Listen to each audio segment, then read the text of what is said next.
New York, 1952. Inside a small chamber music hall, an audience waits with bated breath as pianist David Tudor takes his position before the piano. Little did they know, Tudor was performing one of the most controversial pieces of music ever written, without playing a single note. Enter John Cage's 433, a 4 minutes and 33 seconds long piece consisting only of silence, or so it seems.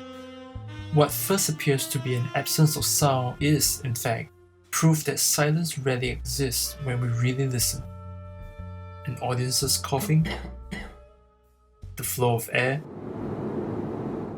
the rustling of leaves.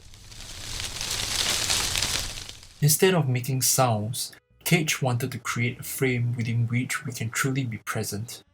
This is the music of life.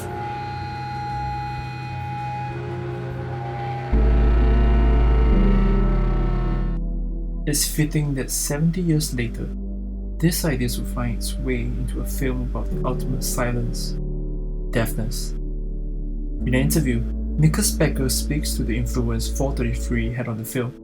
He wanted to explore silence as a way to reconcile with one's disability. Like Cage, Sound of Metal examines silence as a space for introspection. Ruben is a metal drummer who is quickly going deaf, forced to navigate the unfamiliar world of silence, just like the audiences who first heard 433 in the village of Woodstock. Through him, we experience what disability feels like, a steady rhythm that's suddenly out of sync with its surroundings.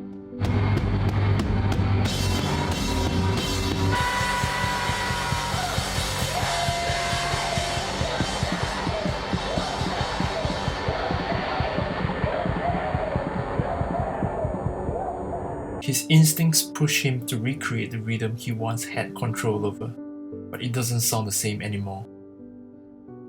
Yet, it is only when he finally confronts the silence that he starts to find his inner rhythm, and learns that disability isn't something to be fixed on the outside, but embraced on the inside.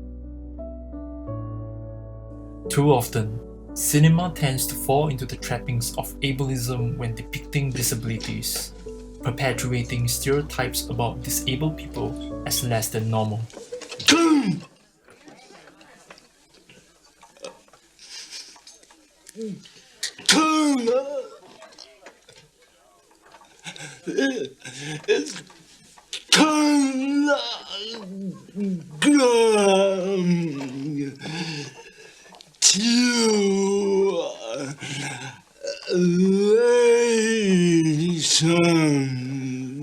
By dramatizing their experiences, films tend to overemphasize their physical disabilities, portraying them as either subjects of pity, self-loathing, and unworthy of happiness, villains whose disabilities justify their evilness against able people, or glorified heroes whose value is defined by remarkable yet unrealistic powers to overcome their disabilities.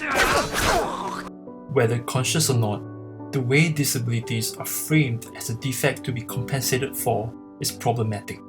By juxtaposing the objective everyday life of the deaf community against the subjectivity of Ruben's journey, Sound of Metal tries to offer a different lens through which we can redefine what it means to be disabled. First, it subverts the way disabilities are represented in movies by adopting a naturalistic approach to sound design and a more realistic characterization of the deaf community. Within the village, deafness is never dramatized.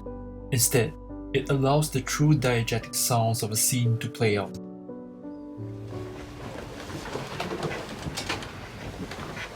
Members are portrayed as flawed, I'm an alcoholic. but functional, content, but not without desires. The film avoids painting them as pitiful or extraordinary. It simply observes. It shows how they are different, but never presents them as abnormal. Everybody here shares in the belief that being deaf is not a handicap, not something to fix. The isolation of the village is necessary to provide its members with the unique support they need. Yet, they don't live in a bubble out of fear, but because there's no need to catch up with the rhythm of the outside world. Right, Ruben. The world does keep moving. It can be a damn cruel place. But for me, those moments of stillness, that place, that's the kingdom of God. In this way, Sound of Metal provides a more nuanced portrayal of people living with disabilities. In comparison, the film uses heightened sound design to help us experience Ruben's struggle in dealing with deafness. It recognizes why it could be tempting to try and fix one's disabilities, but also suggests that it may not be the solution. Sound is stylized to reflect his state of mind, manipulated either in frequency or tone. Sometimes, repetition is used to show that even the same routine sounds different now. Other times, it uses the contrast of his point of view and the reality of the environment to create the sense of alienation he is so desperate to escape. The film also uses sound as metaphors for how he deals with deafness, reflecting his attitude towards disabilities as something to be fixed. On the surface, his motivation to repair his hearing is driven by the desire to drum again, but really, his anxiety stems from his codependency with Lou. When they perform together, we see Ruben's eyes fixed on Lou for cues. Drumming to her gave him purpose and direction to overcome his addiction. But rhythm built around another person can be fragile, and he can't seem to catch up anymore. When they meet again, Lou has moved on to a new home, a new language, and a new bandmate.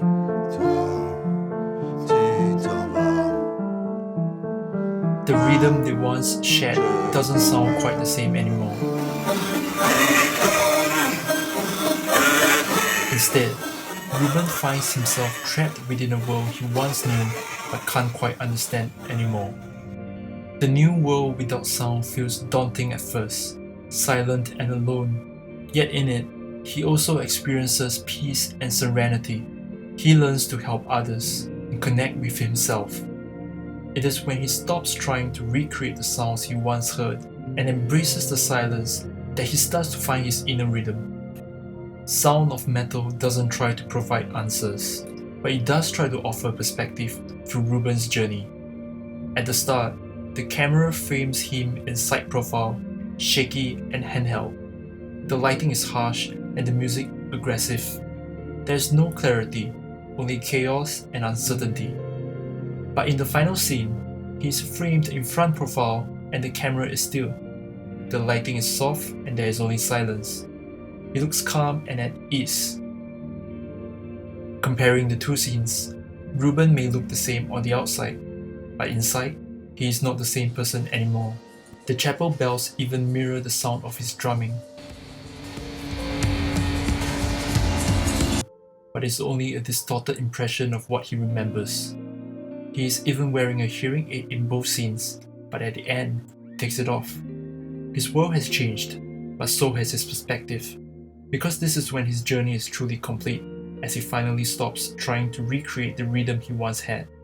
And in this moment, he knows that when the world doesn't wait for you to catch up, sometimes the only thing left to do is to sit still.